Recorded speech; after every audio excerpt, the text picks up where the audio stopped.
বাংলাদেশ ও চীনের মধ্যে চা বাণিজ্য সম্প্রসারণ ও গবেষণার সহযোগিতা বাড়াতে সিলেটের শাহজালাল বিজ্ঞান ও প্রযুক্তি বিশ্ববিদ্যালয়ের প্রথমবারের মতো অনুষ্ঠিত হয়েছে চা প্রদর্শনী 2025। মঙ্গলবার সারাদিনের এই আয়োজনে দেশের বিভিন্ন চা বাগান মালিক, উদ্যোক্তা, রপ্তানিকারক প্রতিষ্ঠান এবং চীনা প্রতিনিধিরা অংশ নেন। আরও জানাচ্ছেন হোসেন আহমেদ সুজাত।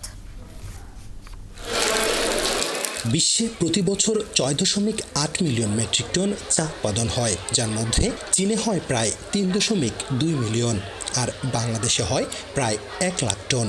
এই পরিসংখ্যানই বোঝা যায় বাংলাদেশে চা শিল্পের সম্ভাবনা থাকলেও প্রযুক্তিগত উৎকর্ষে অনেক জায়গায় উন্নতির সুযোগ রয়েছে।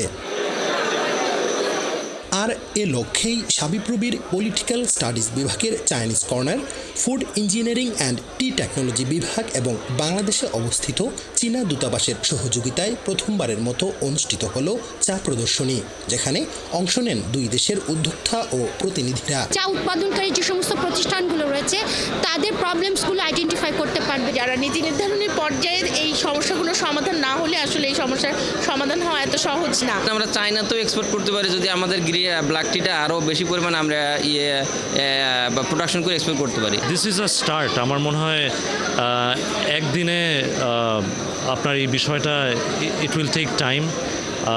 এরকম ইভেন্ট আরও হতে হবে। দিনব্যাপী এই প্রদর্শনীতে চীনের চা উৎপাদনের আধুনিক পদ্ধতি, ভেরিয়েন্ট ও বাজারজাতকরণ কৌশল উপস্থাপনের পাশাপাশি বাংলাদেশের চা শিল্পের সম্ভাবনা, সমস্যা ও রপ্তানি কৌশল নিয়ে আলোচনা হয়।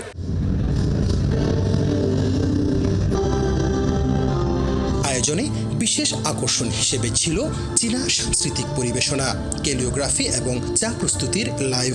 এই এলাকার মানুষ যারা টিয়ের সাথে জড়িত তারা উৎসাহিত হবে যে ভবিষ্যতে আরও যাতে কীভাবে এই ধরনের প্রক্রিয়ার সাথে যুক্ত হওয়া যায়। We shared a lot of similarity in tea and tea culture, tea custom, and the Chinese has more than 5,000 years history in tea.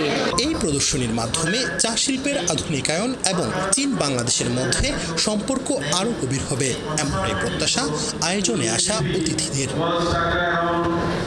Hussain Ahmed সুজাত, 71, সিলেট।